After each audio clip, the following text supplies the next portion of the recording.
এরপরে বিশ্বনবীর একমাত্র কুমারী বউ নাম কি? আয়েশা। বিশ্বনবী বললেন উরিতুকি ফিল মানামি সালাসা লায়াল। আয়েশা, বিয়ের আগে তোরে কিন্তু আমি 3 বার স্বপ্নে দেখছিলাম।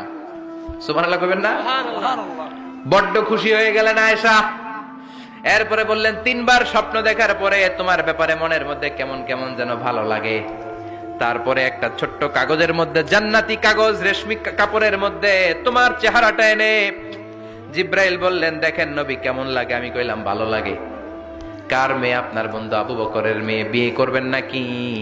বিশ্বনবী বললেন ও জিব্রাইল, তুমি যদি ঘটক হও, আল্লাহ যদি হয় কাজী, আমি মুহাম্মদ বিয়েতে রাজি। সুবহানাল্লাহ, সুবহানাল্লাহ পড়েন। বিয়ে হয়ে গেল, কিন্তু ঘরে দামি ফার্নিচার নাই, টাকা পয়সাও তেমন নাই, কিন্তু আছে খালি সুখ। আছে কি? যেটা টাকা দিয়ে কিনা যায়। টাকা দিয়ে বাড়ি কিনা যায়, গাড়ি কিনা যায়, সুখ কিনা যায় নাকি? টাকা দিয়ে বিছানা কিনা যায়, বালিশ কিনা যায়, ঘুম কিনা যায় নাকি? কথা বলেন। এজন্য সুখ দেয়ার মালিক কে? আল্লাহ। দোকানে সুখ পাওয়া যায়? নাকাইশ বাজারে তো সুখ বেচে না? বেচতে নিয়ে যাইতাম আজকে গাড়িতে করে। সুখ বেচে? কথা কন। সুখ পাওয়া যায় না।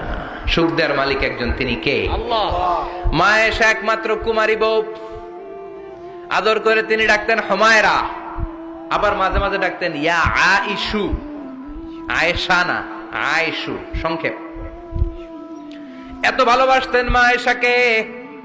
মা আয়েশা গ্লাসের যেই জায়গা দিয়ে পানি খেতেন, বিশ্বনবী ওই জায়গায় মুখ লাগিয়ে পানি খেত।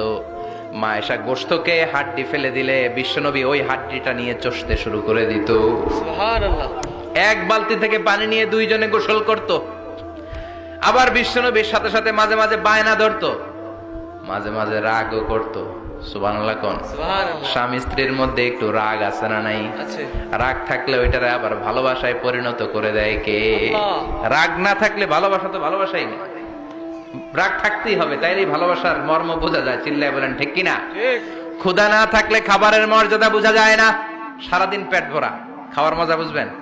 ক্ষুধা, প্রচন্ড ক্ষুধা, তৃষ্ণার্ত, লেবুর শরবত পাইলে অমৃতের মতো লাগবে। প্রচন্ড ক্ষুধা, হাজি বিরিয়ানি পাইছেন 1 প্লেট, ইচ্ছে মতো খাবেন, কিন্তু পেট ভর্তি, হাজি বিরিয়ানি খাওয়া যাবে? এজন্য রাগ না থাকলে ভালোবাসা যে কত দামি, ভালোবাসা যে আল্লাহর পক্ষ থেকে কত বড় নেয়ামত বোঝা যায় না। মাঝে মাঝে মা আয়েশা রাগ করতেন। শুনতেছেন? জি।